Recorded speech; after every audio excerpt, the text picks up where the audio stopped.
I'm Ron Klopfanstein at Grace Episcopal Church. We're a set of rare and historic windows by celebrated artist Henry Halliday tell a sweeping story of creation, faith, and praise, and also reveal something about the women who helped shape this church and our area's culture. I'm with Reverend Williams, and the Henry Halliday windows behind us are especially significant. Why is that? Well, because Henry Halliday is a London-born glass artist, and he has had 2 masterpieces in his lifetime, and this is one of them. Wow. Yeah, so this particular one it tells the whole story of creation. It was, they were commissioned by the Williams sisters, Munson Williams Proctor sisters. They commissioned them in the 1900s. They were installed shortly after the 1900s. They came from London on a ship and everything, and I have stories about them. Wow. So they came over from London and they had them installed in the early 1900s. So when this was built, we actually have pictures where there's no windows in this at all. And so really?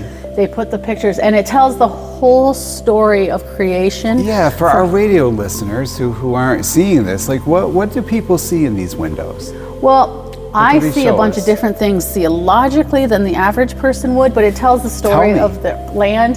There's Christ as our center. As you can see, there's an orb in his hand because he is the holder of the keeper of the world in which God had created, and it speaks to creation. There's the creation of water and animals and the elements that he created. So it goes through the whole 7 days of creation. Yeah. And it tells the whole creation. And below, you see the male and female counterpart saints. Now, why is that significant that there's male and female counterpart saints depicted here? Well, I think it's interesting because I think the sisters may have had a leaning towards some of this stuff because it really was the women that built this church.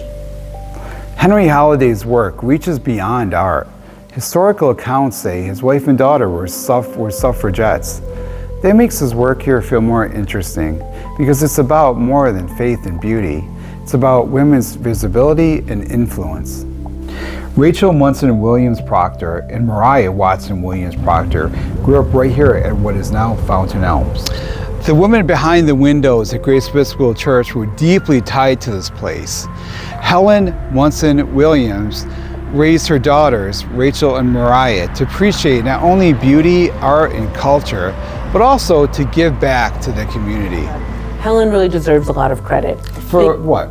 I mean, why? Well, she was incredibly well educated for a woman who grew up in the early 19th century. Mm-hmm. She attended Utica Female Academy, and she studied everything from the classics to geometry to physics. And really beyond that, she was a sharp businesswoman. So Helen, like I said, instilled that philanthropic feeling in Rachel and Mariah. So they got, for example, they always got an allowance. Okay. But part of that allowance, because Helen kept those records, always had to be given to charity. Interesting. So really, from the time that they're girls, childhood. Right, and so they start to give back to the community, and you've been talking about Grace Church, and how important Alfred Munson was in beginning Grace Church, and then Helen continued that, and then her daughters after. Mariah, here's Mariah. And here's Mariah right here. Yep. And Mariah's husband. And Mariah's husband, Thomas Proctor, right. One of the things that interests me so much about them and about the windows kind of brought up this idea to see the female representation in the windows. It made me wonder about the sisters themselves and thinking about the time period in which they were doing all this philanthropy and stuff. It was unusual, I would think, for women to have that much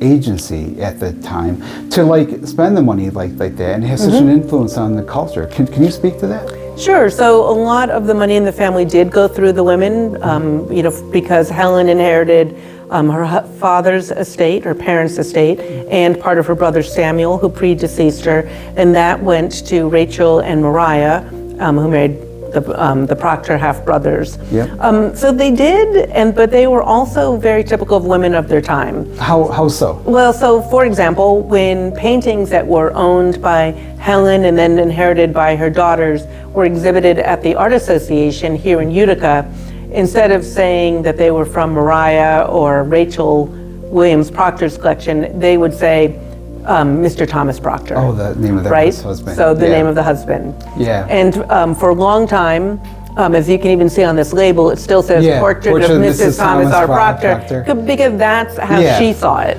Right? I mean, they were very typical of women of their era in that respect. So, but you're right, they did have a lot of agency, and they directed a lot of the resources. So much of what this community enjoys and appreciates was because of the women in this family, and that it is Helen Munson Williams who really got the ball rolling.